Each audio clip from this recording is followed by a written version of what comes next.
Hello everyone, and welcome to episode 389 of the MTG Goldfish podcast. I'm Seth, probably better known as Saffron Olive, and we have the full crew here this week, kicking things off with the owner of MTG Goldfish, Richard. Good morning, Richard. How are you today? Good morning, Seth. I'm doing well. How are you doing? I'm doing super well. Got to watch the Modern this weekend, and it was super fun, but we'll talk about that in a minute. Before we get into all that, we got another co-host in Krim. Good evening, Krim. How are you tonight? Good evening. It is, super late at like 7 a.m. almost, and I'm getting ready to go to bed after this. So, good. It's good. So anyway, as far as our cast today, we're going to be jumping around just a little bit. We finally got the cards from the Fortnite Secret Lair drop. Wanted to mention that. We got a banning in Alchemy of all things, which we wanted to hit on a little bit. The Wizards officially announced, we kind of knew this was coming, but officially announced that this summer we're getting 20 card Historic and Explorer Anthology releases. So I want to talk about what we would like to see in those sets. And then we had a pretty big Modern 30K from SCG Syracuse that was actually streamed by the community, so we want to talk about that tournament in the stream of that tournament. So that's the overview of the cast for today. But before we get into it, a reminder that our show today is brought to you by Card Conduit. And we've been telling you about Card Conduit, an amazing way to sell your Magic collection, and their curated shipment service that lets you sell valuable cards with a reduced service fee for a little while now. And as long as your cards have a retail value of at least $2, you get to send in as many as you want, and you still just pay a 5% service fee. And as with all Card Conduit services, you don't got to sort your cards, you don't got to grade your cards, you get to skip all those hassles, just safely package everything up and ship it out, and you'll even get a detailed report with the results, so you can check out Card Conduit's curated shipment option as a way to buy list cards with fast processing, optimized prices, and the low service fee of just 5%, and you can even get another 10% off if you head over to cardconduit.com/mtggoldfish. Card Conduit, they're the easiest way to sell your Magic cards. So thanks to Card Conduit for supporting the show. And let's talk some Magic. Let's start with the Fortnite Secret Lair drop. I think this is an interesting one because when this was announced, people kind of freaked out. People seemed very nervous about what Fortnite coming to Magic might actually mean. But now we actually, kind of by surprise, got to look at the cards. We know what they are, what they do. Richard, why don't you tell us what the cards are, and then we talk a little bit about the drop. All right. So the Fortnite Secret Lair, they're reskinned Magic cards, so they're not mechanically unique. So I know nothing about Fortnite, so I will just read you the name. If you know what Fortnite is, you can fill in what the art looks like. But so we have Crack the Vault, which is Grim Tutor, the Cube, which is Planar Bridge, Shrinking Storm, Wrath of God, Dance Battle is Dance of Many, Supply Llama, Ethereum Sculptor, Battle Royale, Triumph of the Hordes, Battle Bus, Smuggler's Copter. And then we also have 5 basic lands that are Fortnite themed as well in another drop. I have no idea what any of these are. I am a Fortnite boomer in that I played Fortnite before it was a battle royale. What? Back when I didn't know that was a thing. Yeah. There was a time when it wasn't a battle royale. Exactly. I don't even know if people knew that. It was like legitimately you would just set up like defenses and try to stop hordes of zombies. Oh, I honestly did not know that. I've played a little Fortnite in the modern era. My little brothers like it, so occasionally I play with them. And I gotta say, these cards are perfectly fine. Like, all the freak out and worry, I really think went for nothing. Like, they ended up being reskins, which is, I think, the best way to do these reprints. And yeah, some of them, the art is, I don't know, immature, childish. I don't know, Fortnite's a game that's targeted at, like, younger teens for the most part, and teens. So it's very Fortnite art, and some of it, like Supply Llama or Dance Battle, doesn't look like a traditional Magic card, but really most of the art, if you had told me it was just a random Secret Lair drop for, like, the Cube or Shrinking Storm or Crack the Vault or even the basic lands, I don't know. I could imagine that just being a random Secret Lair drop. So I think that everyone's worries about what this might mean and what Fortnite coming to Magic might mean, at least from my perspective, really just didn't happen. They ended up being like no big deal at all. So I don't know, that's my perspective. And I even might pick one of these up for my little nephew who like plays Fortnite, and I'm trying to keep him into playing Magic. And I think that these cards could do a really good job of like keeping him interested in the game in a time when he's like 10 or something and he's like skateboarding and playing Fortnite and playing Magic and doing all this other stuff. I think these cards might help keep him interested in the game. I mean, that's think that's the goal, right? Like that's the purpose for these Fortnite things. It's to, you know, reach that younger audience, and then, you know, if they're playing Magic now, then keep them playing Magic.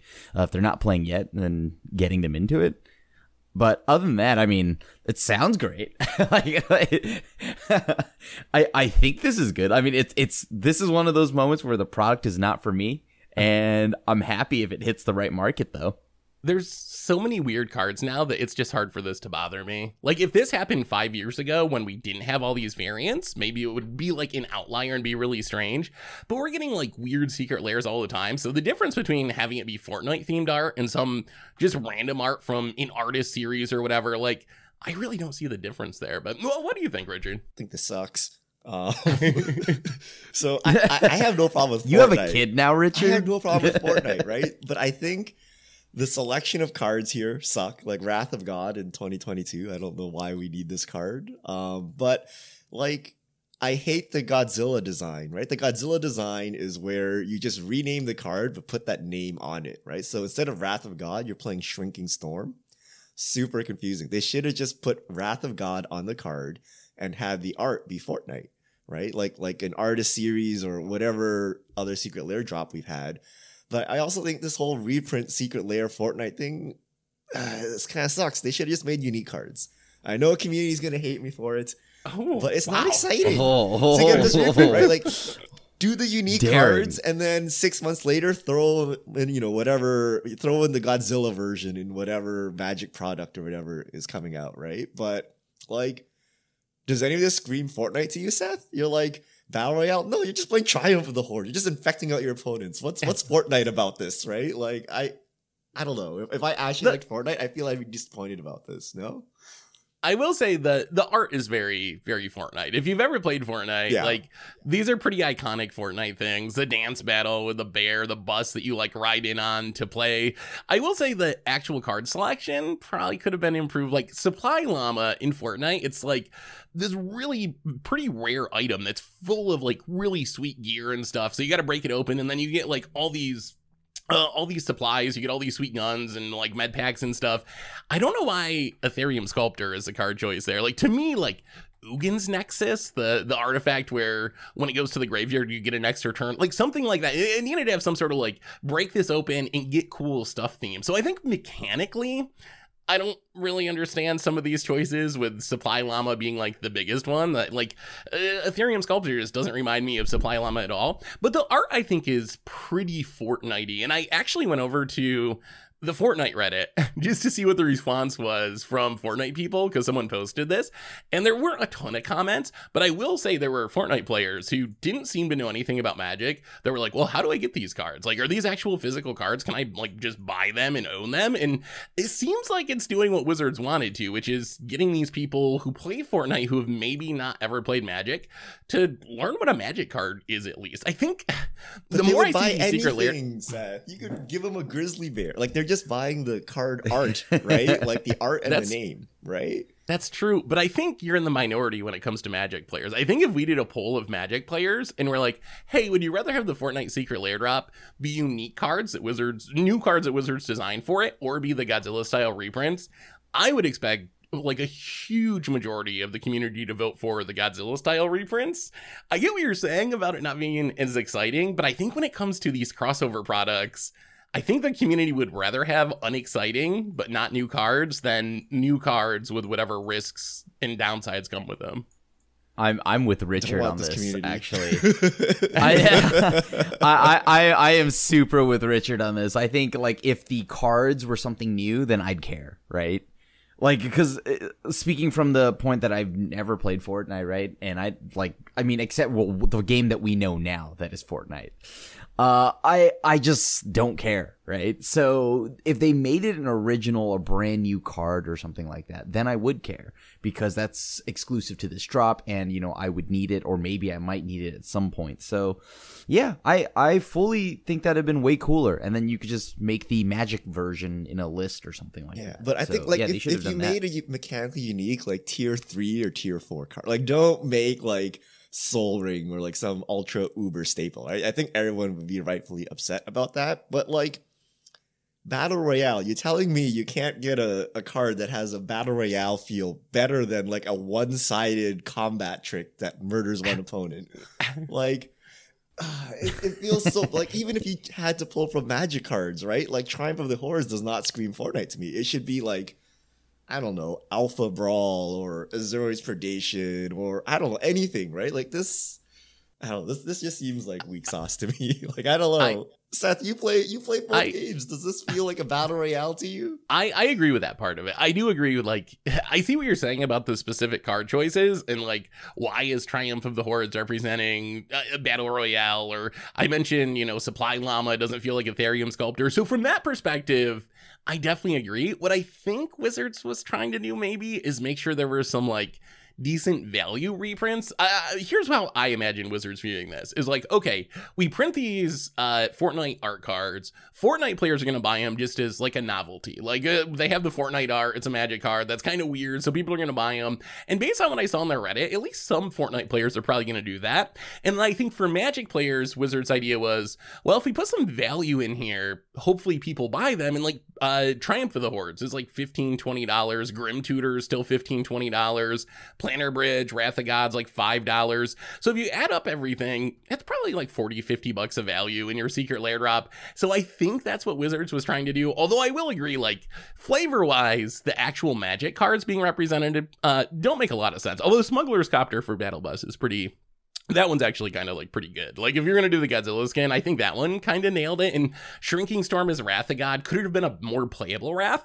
Sure, but I think that kind of works for Shrinking Storm. Do you instantly die when the map starts collapsing, Seth? Why does everything die at once? You die slowly as you run around in the blue trying to hide from the people who are better than you at the game. I know this from experience. I tend to hang out in the edge of the board and like, find a bush to hide in and just try to survive for a while. So I know all about the Shrinking Storm. But yeah, so flavor-wise, sure. I just think it's risky. I'm like, I would rather see more reskins and less unique Secret Lair drops. But I don't know, the Street Fighter one was sweet and that was well received. So maybe it's only fine. Difference is that Magic players hate Fortnite, and so they will find any reason to complain about it, and they all love Street Fighter. So Street Fighter is great, right? They did it right, but the reality is people just love Street Fighter, but people hate Fortnite for some reason. Right? It's a generational thing. Like a lot of Magic players are our age, like, they're growing up and in their 30s and you're nostalgic about playing Street Fighter growing up. Fortnite's like the kids game that my little nephew plays and my little brothers play. Your existence? Oh no, like kids can play Fortnite, right? Like I don't see what the problem is. I think it's definitely a little bit like hypocritical, the reaction to the Secret Lair drops, where it does kind of depend on like, how do I personally feel about the IP that they're using? And if I like it, then I'm going to be okay with it. And if I don't like it, even if the cards are like exactly the same, then I'm going to be against it. So I do think that's like pretty silly. But what do you think about the lands? I actually honestly kind of like the lands and I don't know what they mean in Fortnite exactly, but I would play these lands in a deck, I think. The lands are actually... they've made so many lands now that I just feel like I don't care enough for these lands to buy them. Maybe because I don't care for Fortnite. That's the thing. They actually look pretty good, though, even if you don't know anything about Fortnite. Like the Shark Island and the Ginger Brute Plains. That was the one that stood that out is to a Scarecrow. Like, they're actually pretty cool-looking lands.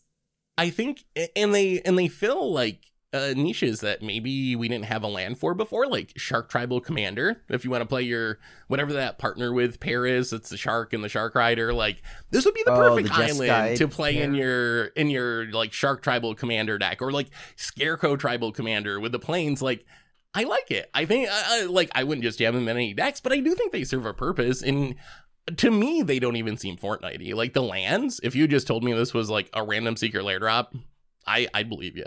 Like, sure, whatever. Like, it looks kind of cool. So, do you think this will sell well? I guess that's the final question. Like, do you think Magic players are going to buy it? Do you think people from outside Magic, Fortnite players, are going to buy it? Is it going to succeed? I think with the way the monetization has happened in Fortnite and the money that people have spent on skins and all of that, the Fortnite players will buy it. I think the Magic players are, if you play the game, you'll buy it.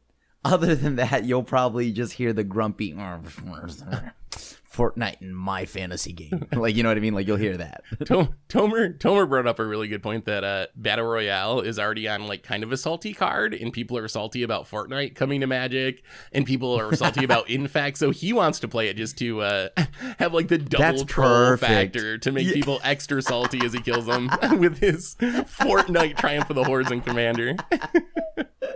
He needs to play his Street Fighter deck with Fortnite cards in them, and it's just like, oh yeah. Seth, you have with The Walking Dead. You have little brothers. Do like 12-year-olds and 15-year-old kids buy trading cards nowadays? I don't know if this is like a thing. Is honestly, this boomer technology? Do they buy trading cards? Richard, you're looking at it through the wrong lens, though. It's not a trading cards. It's just look at it through the lens of it's Fortnite material, or like merch. It doesn't matter what it is. It could be Fortnite napkins. It could be Fortnite toothpicks. Like if they had Fortnite toys at McDonald's, I would go. Well, they do. Yeah, well, they don't have it at McDonald's. Pick this up? Yeah. But yeah, you just pick this up because, oh, Mom, it's Fortnite. I want it. I think it goes both ways. On one hand, yes, I think people want it just because it's Fortnite and they like Fortnite and it's something different that has Fortnite stuff on it. On the other hand, some of the Fortnite players I know, they'd probably rather buy a new like skin in game or something than have a Magic card that has a picture on it. So I could see it going both ways. Some people probably want it just because it's like their favorite game in a new form that they've never seen before. When other people would be like, what do I care about, this Magic card? I'd rather just get a new uniform or whatever outfit for my character or something with that money. Anyway, that's a Fortnite secret lair drop. We got some other big news this week, including everyone's favorite format. Got a banning this week. Richard, what went on the ban list? All right, Alchemy, the digital format where we don't ban cards, got its first banning. Grinning Ignis is banned. This came as a bit of a shocker to people, as we didn't expect there to be an actual literal banning in Alchemy, but here we are. So Grinning Ignis is banned. I do not know what Wizards is doing with the Alchemy format. Like, I really, really don't. When it started, it was supposed to be standard. I thought, this is my perception, I thought it was supposed to be standard that changed more quickly, which sounded cool, but then they added Alchemy Horizons, which is a huge set that is not legal in standard, so now it's pretty far away from traditional standard. And then I thought it was supposed to be the place where we never ban cards, we just change them if they get too powerful. But then on the same day that they were releasing Alchemy Horizons, they started officially banning cards, and I can get their logic for it, that if they were going to rebalance Grinning Ignis, it would essentially just not be playable. But I kind of feel like it's the principle of the matter. If you're gonna have a format where the whole deal is you don't ban cards, then rebalance it in a way that is unplayable, just to like stick to the ethos of the format. It's kind of like banning a card in Vintage. When the whole deal is you don't ban cards in the format, it's got to take a really extreme scenario for you to ban a card rather than restricting it. And it did happen once with Lurrus, like because of the companion mechanic and just how that interacts with Magic and singleton formats and restricted lists.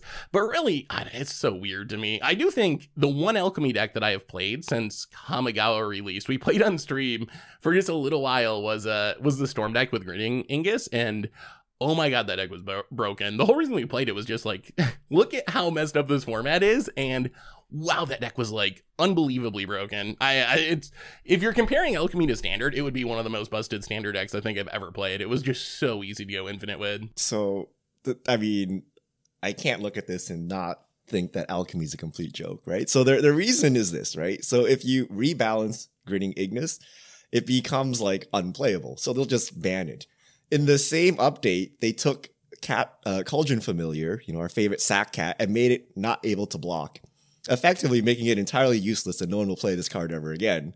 But it's still here, right? Like they took a card, nerfed one of its best abilities, and now it's unplayable. But that's fine. But they can't like just, as a gesture of peace to Grinning Ignis, just nerf it into something such that the combo doesn't work and call it a day. Like they had to go out of their way and made basically a format-wide change, like the ability to ban cards, and like add it in. So consistency-wise, makes no sense. I don't understand. Like maybe gameplay-wise, this thing needs to go, but they could have just nerfed it into, something so that you can run Elemental Tribal if you wanted or whatever, right? But I don't understand this. And in the same breath, like nerfing Cauldron Familiar so that it's unplayable instead of just banning Cauldron Familiar as well. Or they could have just rebalanced the cards that broke it. Like they printed just some absurd cards in the latest Alchemy release. They just like super easily went infinite with this. There's a 2-drop creature that when it comes into play, you give two creatures in your hand the ability to perpetually make a treasure when you cast them.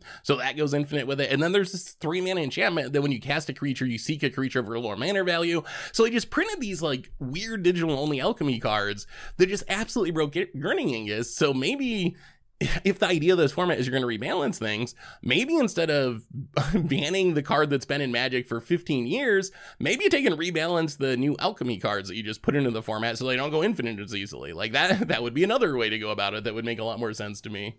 What do you think, Grim? I personally don't know. Like, I didn't even know there was anything broken with Ignis. Because no one knows the actual metagame, Crim. We don't play the format. We just complain about it. That's what I was going to say, because I was like, the day of, right, the announcement happens, I'm like, yo, I didn't know we had so many alchemy players in the chat, dude. What's up, dude? Where'd y'all go? Like, there are so many advocates and people vocal about alchemy.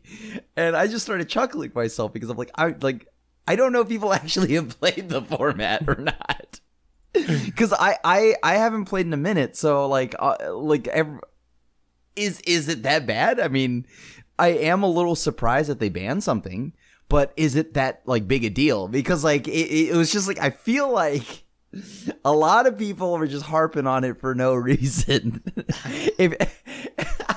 It's just, who cares, right? Like, if you don't care about the format, then who cares what they do? They can honestly consistency, Crim. Oh, come on! What if first start please. banning cards? You're like, what? Oh, please! You know it doesn't matter. It's totally. It fine. doesn't matter because no one plays this format, but still, exactly. They can apply this logic to like other formats one day. The slippery slope, Crim. The slippery slope. Is that what we're worried about? Well, I will say the real worry is actually that new players, they play alchemy by default, right? Because all the UI settings are alchemy. So they come in and play this travesty of a format, right? And then they're like, this sucks, and they leave. And they never play Magic again. Kind of like Moto, where they started pushing 1v1 Commander, and people started playing, and they're like, this format sucks because you just got brawled out of existence. And they're like, oh, Commander sucks. I'll never play Commander again. But you're like, wait, that wasn't the real Commander. That was 1v1 Commander, right?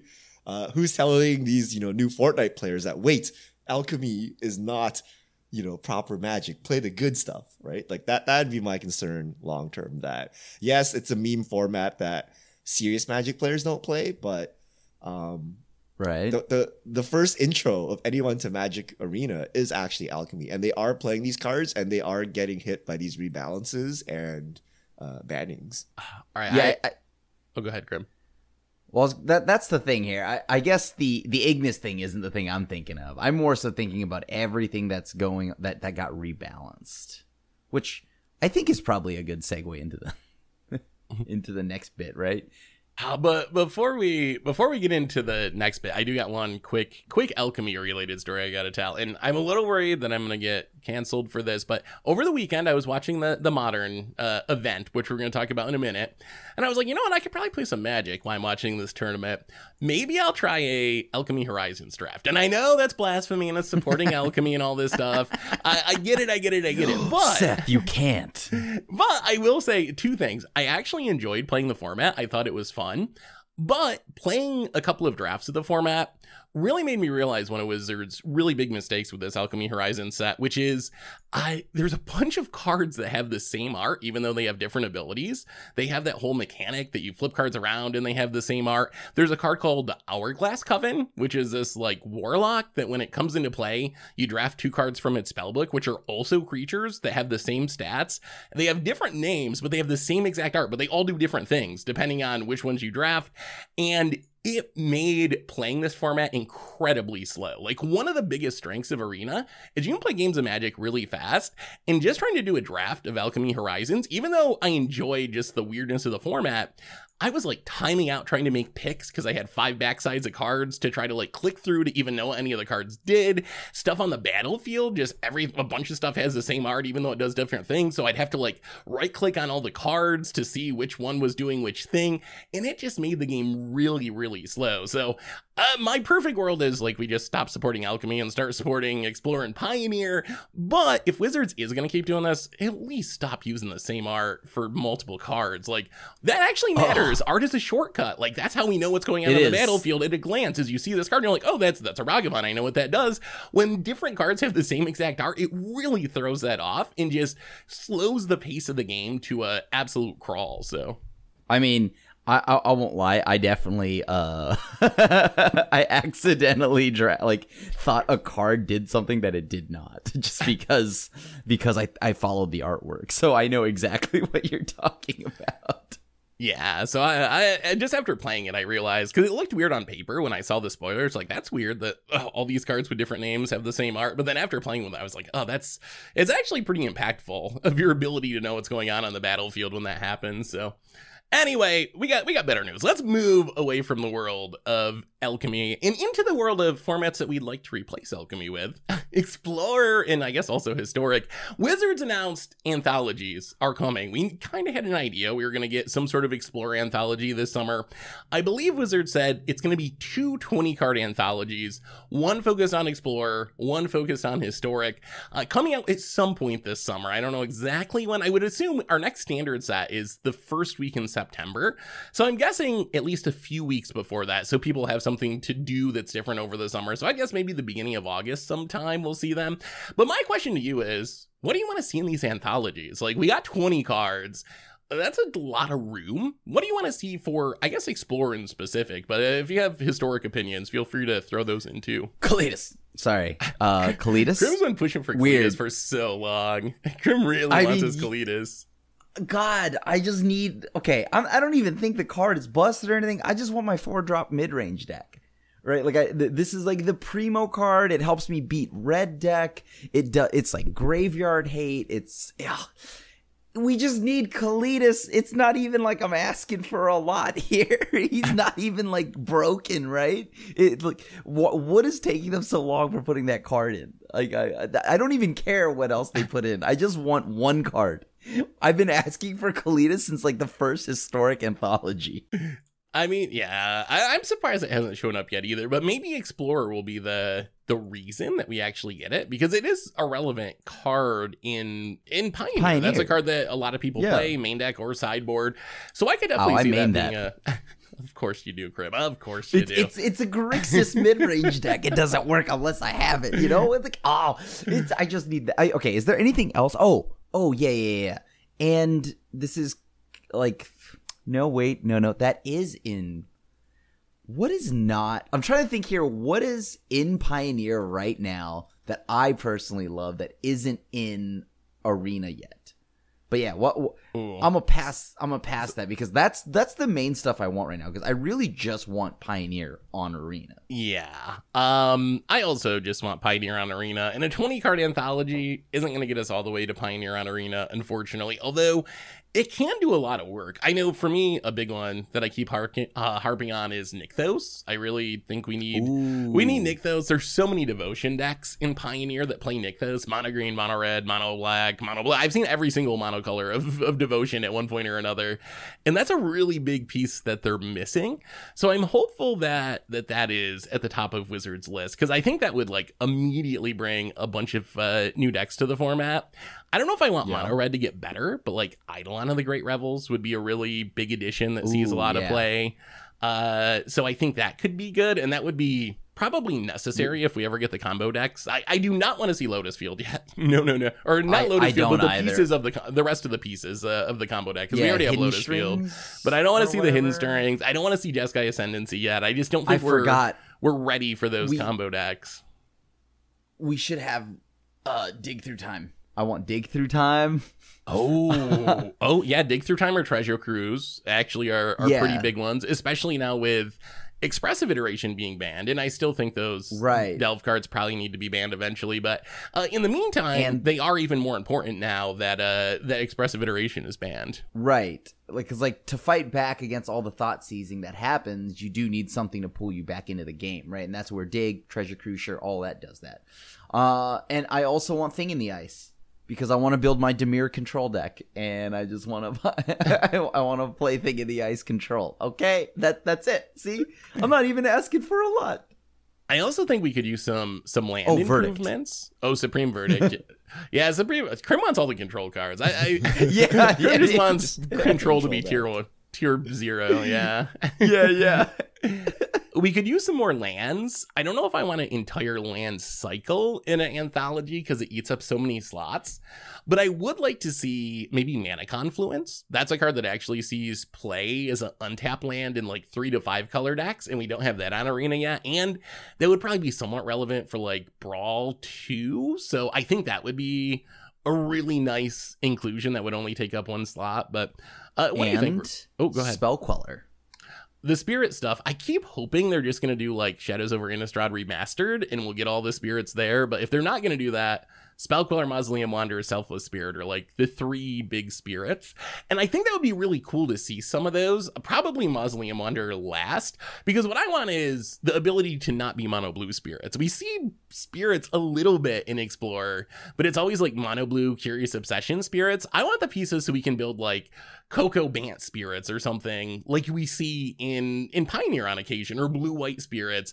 And that's what we're missing right now. Like, if you want to play spirits, you pretty much have to be mono blue because we're missing the good splash color spirits like Spell Queller. So I think that would open up some different ways to build spirits if we got Spell Queller and maybe Selfless Spirit. You any thoughts on this, Richard? Any opinions? You guys sound so hopeful, and I hope it goes well. I think like 20% of your asks will make it in, and then the rest of the cards will just be random stuff Wizards wanted to put into the format. So I don't know. Like, I don't think they're gonna take the top 20 cards that are, you know, most played in Pioneer and just shove them into Explorer. I think they're gonna put a handful and like drag this thing out, but maybe, hopefully, yeah. But we'll see. We'll see. I think the first anthologies will tell us how Wizards will be managing Explorer. Like, maybe they surprise us and give us, you know, 20 staples, and the metagame like goes as close to possible to Pioneer as possible with 20 cards. Or maybe they throw in like random cards that nobody asked for, like, hey, we wanted to make goblins viable or something. Like, what? Right? Like, who knows, right? So we'll see how it goes. Yeah. Finally, goblins. I mean, I think Richard is sadly probably right, because if they just put the top 20 cards in, that hurts their ability to eventually do like a Pioneer Masters or something, probably. So I'm expecting like 5 cards that are actually like top tier relevant to the meta, and then probably a lot of random other stuff. I was trying to think if there was any like against the odd style cards that I really wanted to add, because you know there's going to be some. Like, remember Historic Anthology with like Hidetsugu Second Right? Just a card that no one even remembers or cares about, but it like builds janky fun decks. I can't really think of anything in Pioneer though that I really want that isn't already on the client. I mean, as far as like against the odd styles card, I guess you could do like Hedron Alignment would be kind of funny. Like, that one's super hard to pull off, but maybe we get an alt win con like that Biovisionary. Maybe I go with Biovisionary. That would actually be a kind of fun one with all the clones we have these days. I would play like a Biovisionary Coco deck in Explorer and just see if I could pull it off. So any other thoughts on anthology stuff before we keep moving forward with our topics? Kalidas, that's it.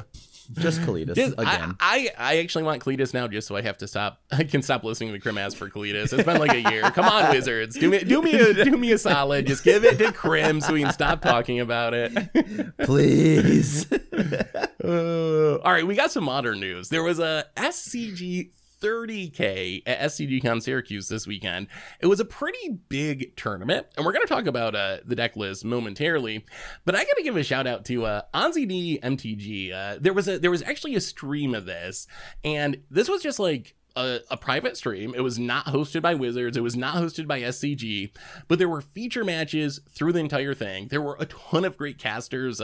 Reed Duke was on at one point. A bunch of other like very strong players would come on and do a couple rounds. The quality blew me away because I always hear people talk about how hard coverage is, how expensive coverage is. Like, you got to get the internet at the convention center, and then you got to have the casters, and you got to get the setup.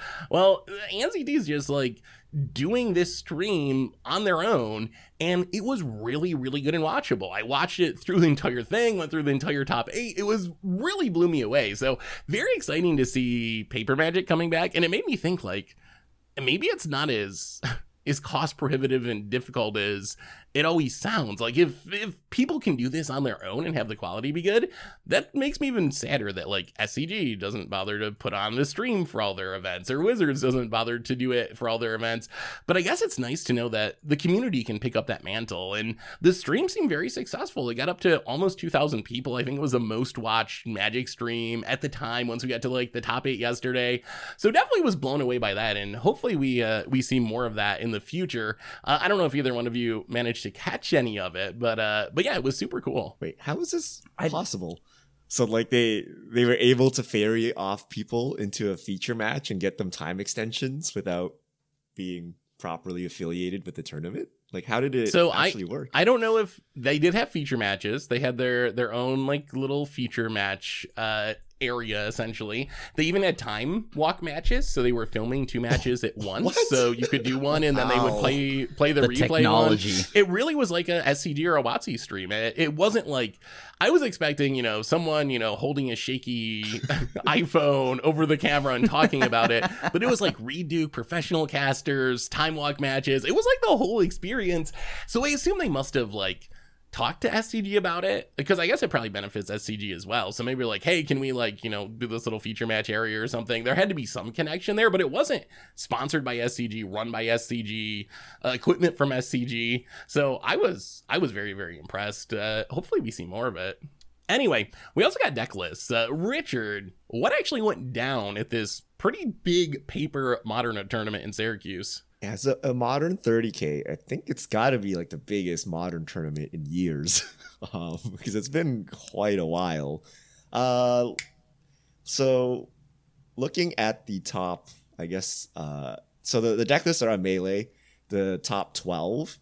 4 Blink Yorion, 4 color Blink Yorion. Is it Murktide, Living End, Golgari midrange? No. This cannot be. No. This is an Asmo deck. It's an Asmo deck. It's been mislabeled. Eldrazi Tron, Azorius Hammer, Amulet Titan, Boros Burn.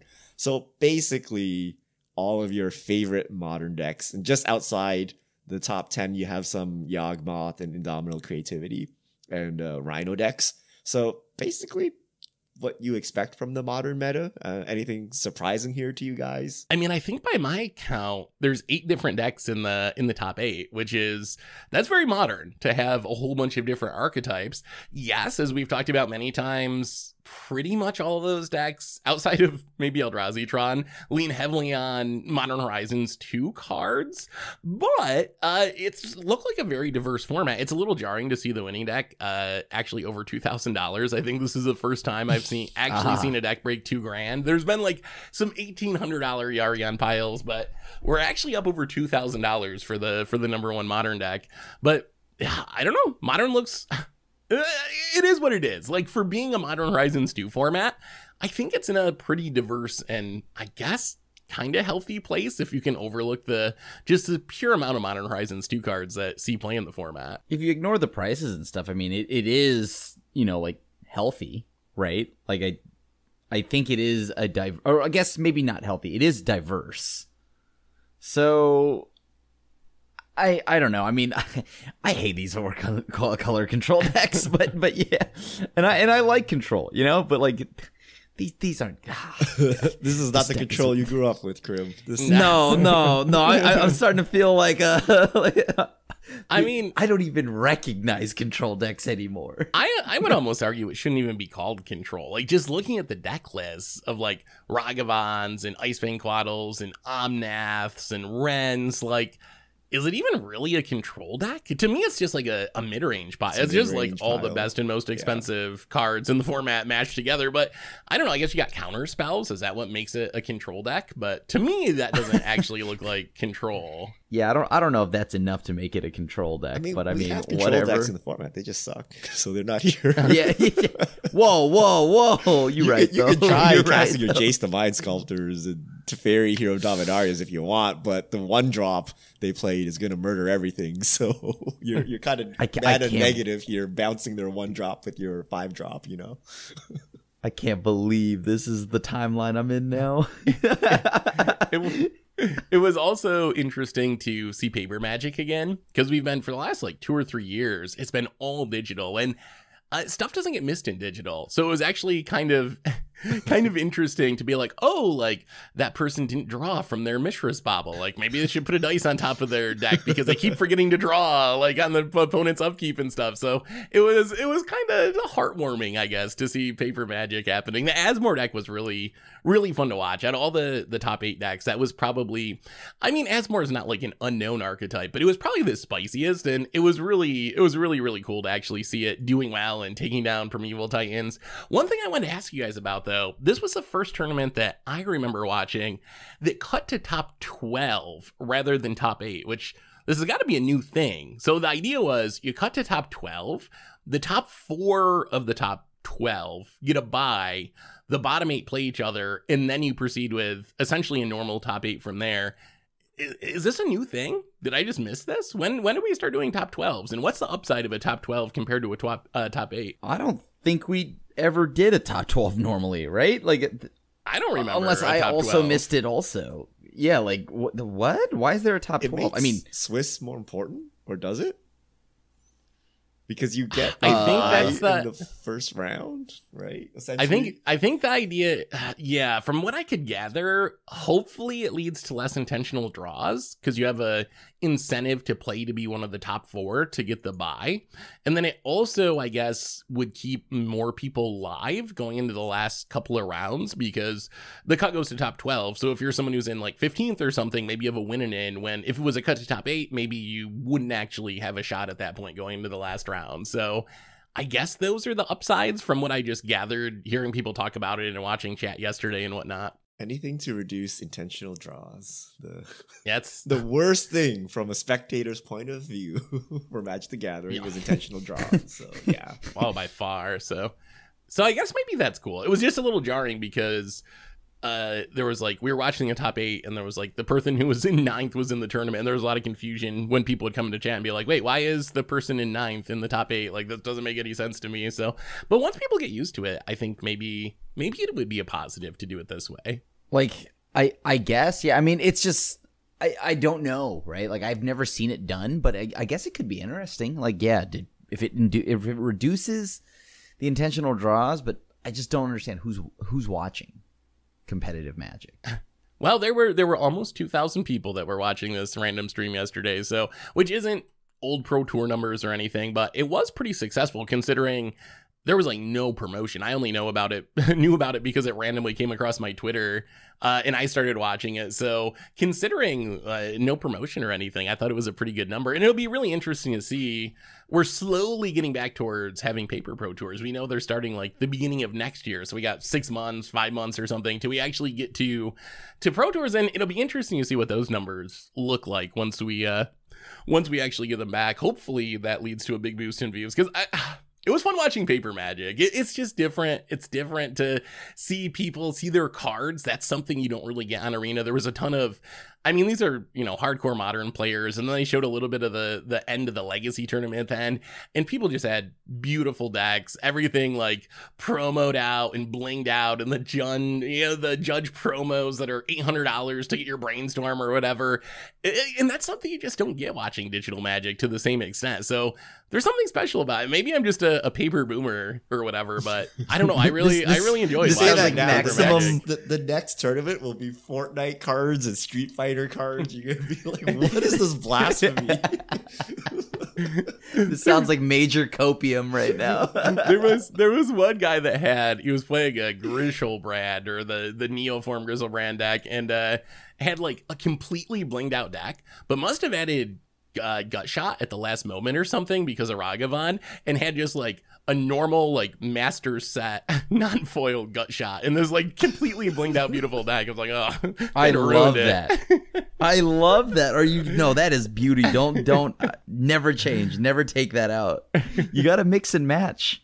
Oh, you would have loved it. The Eldrazi Tron player, the commentators brought it up many times, was like, must have been intentionally playing every single version of the Tron lands. You had like some white borders, and then like the Masterpiece edition next to just like a random core set one. Like, oh my goodness, like would have been so tilting. I probably would have scooped, honestly, once I saw the mismatched Tron lands. You got me.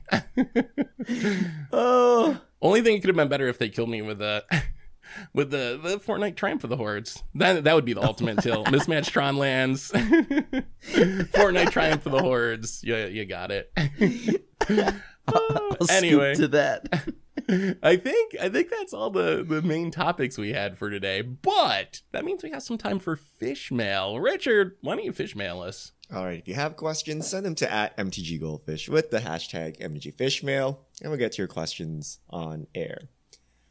@PZedrew, I need a playmat for my Neheb EDH deck. What playmat screams red burn? Totally did not plant this. Seth, would you like to tell the audience about playmats they can get? Well, if you have a problem with your current playmat catching on fire from casting too many lightning bolts in your red burn deck, have we got a playmat for you over at mtggoldfishmerch.com? We have an exclusive playmat on sale until the end of the month. It looks really sweet. It's called Ebb and Flow, I believe, and it's got some really awesome art on it. You can get a bunch of different versions, but I would say you should pick that up over at mtggoldfishmerch.com. All right. I feel like I've heard this from somewhere before. Thanks, You're welcome. Krill Harmonic. With the prices of most MTG singles going up, is $100 still considered budget? I have actually wondered about this. We've been doing a $100 budget for Budget Magic ever since the series started in like 2014, 2015, whenever it was. I mean, we've had a lot of inflation since then. Modern decks back when we started were high end was probably, 800, 1,000, with Jund being an outlier at like 1,400. Now a lot of them are 1,000 and like high end's 2,000. So prices have just went up across the board. It does make budget more challenging. Like if the prices of cards in general are higher, $100 budget today is less money, less cards that you can use compared to what it was 7 years ago or whatever. I don't know. Maybe it's worth reevaluating. At the same time, $100 is just, it's a nice, understandable number. Like you could try to increase it based on inflation or cost of living adjustments or something, but then it just gets all convoluted. So I don't know. What do you guys think? Is $100 the right budget still? I mean, which format are we talking about here? Probably older form. I think standard is still like kind of what standard always is. So I think this would be for like modern or pioneer or something. Standard prices are kind of just what standard prices always are, I think. Like it goes up and down based on how many colors are in the decks and what's in the meta and how expensive the mythics are. But looking at standard, it looks the same. Like the high end's 500. You got a bunch of decks that are 300, and then cheaper decks that are like 100, 150. I mean, yeah. See, so then if the cheaper decks are around 100 and 150, I don't know. I don't think 100, because as everything just becomes rare, at least, I think it's going to be kind of hard to just stay at 100 now. I don't know. Maybe that's just me. I don't know if you can just do 100 anymore. Maybe like 150 is budget. I could see that for modern for sure. The inflation, though. I mean, it's still $100. You can buy like how many Steam sales games or like, AAA titles for PS5 or whatever. Like, still $100. That's why. Display master sets, right? Like, why does the price of Magic cards keep increasing? I mean, I will say the Double Masters prices are finally going down. So if you have been waiting for singles, I've been watching it like the last 2 weeks. And I've been like, oh my God, the prices aren't going to drop. The prices aren't going to drop. There's not going to be enough. But finally, the set actually came out, and prices did just in the last few days go down quite a bit. So maybe it's time to get your singles there. Although, again, that doesn't help Modern in specific that much because it's mostly Commander stuff. Yeah, it gets even harder with Commander too, because you have 100 cards and the prices keep going up as everyone just buys them like, you know. Oh, that's... They're the last print of Magic cards ever made, right? But yeah. Yeah, I mean, I think if you look at... We should go back for fun sometime. Maybe this would be a good article or video, but it'd be interesting to go back to some of our earliest budget Commander decks that were like $50 at the time or $100 at the time and see what they are now. Because I bet just from staples going up, we started Commander Clash in 2016 maybe, just from the price of Commander staples going up, I bet a lot of those decks are double or triple the price that they were and very much not budget anymore. Oh, easily. I fully believe that they, like, all the budget decks, or a majority of them, are at least not budget anymore. Yeah, no, none of them. Like, if you ever look at Tomer's old budget Commander articles, none of them were even close to the original price, because whatever undiscovered gem there was back then has been discovered and not reprinted. So it's like, you know, a $50 card now instead of like a $1 card or whatever. So, although even with all the reprints, it doesn't keep the prices down. Although I guess that's probably good news if you're someone who like bought Tomer's budget Commander deck when you put it out for $50, because now you have $300 worth of cards or something. So yeah, so maybe it's beneficial for some people who got in early, but it definitely doesn't help getting new people into the format. So, well, I mean, hopefully Wizards does something to get prices down. All right, next question. Juanchaka, do you guys think we'll see Urza's, or do you see an Urza reprint in Brothers War, or maybe something even more busted? They need to make I think we're going to Urza. see something. Yeah. We're going to, well, I don't know, a more busted Urza. Yeah, I could see that. I could see them making a more busted. They have to, right? They have to sell the pack. Why would they make a bad Urza? Right. It's the face card. Of the set. Yeah. It's also the Brothers War, right? Like, there's no way. There's no way they make a bad one. That's part of the problem with Modern Horizons, though, is like you have the first Urza that was really good based on Modern power level. There's no way you can print a standard one that's better than the one that's like got cards banned in Modern. Don't jinx that. Don't jinx that. There are cards I don't know. that are good in Modern but bad in Standard, aren't there? I mean, it's really in general stuff that involves fetch lands or the graveyard. Like, that's the easiest way, is to print like Deathrite Shaman is like a fine card in Standard, not even a good card in Standard most of the time, because you really need the fetch lands to make it work. So that's kind of like the cheat code, I think, is you can print cards. Or Fatal Push was like okay in Standard but not insane, and in Modern it's like one of the best removal spells. So I think that's the direction to go, probably. I don't know. I mean, but I'm thinking about what the theme of the set is and all of that, and I just feel like they're gonna make, maybe it won't be Urza, but I think that the power of this set has got to be busted. I think that is just the rumblings I've heard behind the scenes. I think that's probably true. I think Wizards is probably going to go all out with this one. One slightly concerning note about this set is I randomly looked it up on Amazon this weekend. Booster boxes are already up for pre-sale through the Magic the Gathering store, which I believe, I don't know the exact deal between Wizards and Amazon, but that is like the official store, right? That's the one that's like attached to Wizards in some way or another. But the box is just a normal draft booster box, $158.51 for pre-sale, which is, woo! That is like a $50 increase compared to what most draft boxes are. Aren't we getting less stuff too? This is 36 packs, no, so these boxes are the same. I think Jumpstart has less packs, the Dominaria United Jumpstart, but this is the same, just a normal draft booster box.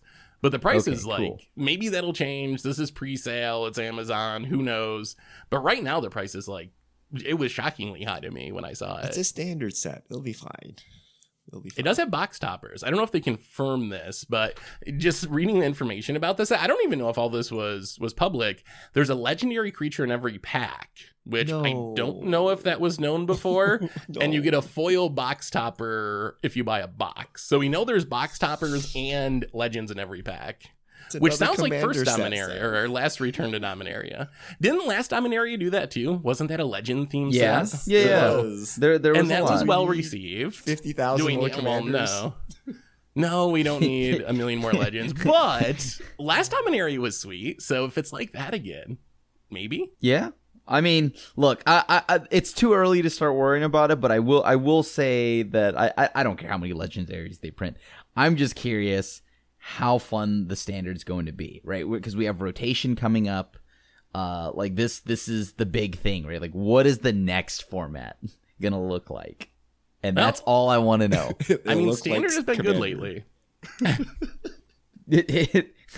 I am worried because of the Brothers War. Because of what it is, I think it's going to be absurdly busted. Eldraine. Because if it ends up sucking, then that's hilarious. Like that would be hilarious. But I just don't see that happening. Like, it's got to be artifact themed, right? And like lots of and artifact sets are always broken anyway. Exactly. Like almost without fail. And that's why I don't know how I feel about that. Every time we've had an artifact set, I've been very much so upset with how OP the set is.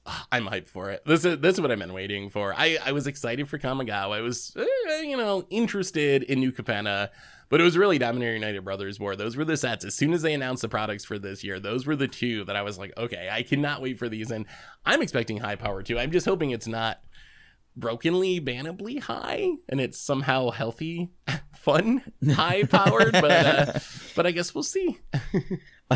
Much like Richard said to us earlier, I'm so glad that you're so hopeful on this one. You'd think I'd learn eventually, but I keep holding out hope that that they're gonna nail it next time. I don't know. I just don't have, like, I'm excited for it, but I'm also extremely concerned. It's okay. They'll fix anything broken in alchemy. Don't worry. I mean, sure, you can always rebalance it later, guys. It's okay. It's okay. You're right. All right. Last question. Gray Tweet Jackal. Has Saffron Olive ever missed a podcast? I feel like I can recall Crib and Richard being absent, but not Seth. Ooh. Yes. I don't know if I have. Wait. I mean, I've definitely missed once? stuff. Have you guys ever two-manned it without me? I know I've two-manned it with each of you at various times. Yeah. It's Right. probably happened. I'm had to get pretty sick sure once or we've something, two-manned right? it. There had to be a time. I feel We're almost maybe, at 400 episodes. I don't remember, but if it happened, like maybe once or something in like, what is this, like 500 We're episodes? almost to, no, we're like almost 400. to 400. Yeah, we're almost at 389, 400. yeah. Seth is incredibly consistent. I remember he had COVID. He's had illnesses. Yeah. Yeah. But, Which, by the way, they say that you're not supposed to be working through that, by the way, Seth. That's not good for you. We're just podcasting. That doesn't count as work, right? We're just talking about magic. Well, I don't know. Someday when I have time, I'll go back through all 389 episodes. all right, and see if I someone missed who's listened to every episode tell us. Yeah, I don't. Seth rarely misses stuff, so you could probably count on like your hand, like the number of times he's missed anything. Like period. I like talking about magic. What can I say? he podcasts without us, even when we're not there. He just like sits there by himself talking about magic. I'm gonna one man it this week. Just me and Bear. All right. Thank you to everyone who sent in questions this week. If you have future questions, send them to @MTGGoldfish with the hashtag MTGFishmail. And we'll get to your questions on air. And I believe that brings us to the end of episode 389 of the MTG Goldfish podcast. So, Richard Krim, thanks for hanging out. Thanks to everyone for listening. Thanks to Card Conduit for supporting the show. And we'll be back next week to talk about whatever goes on in the world of Magic. So, until then, have a lovely week, everyone. And this is the crew signing out.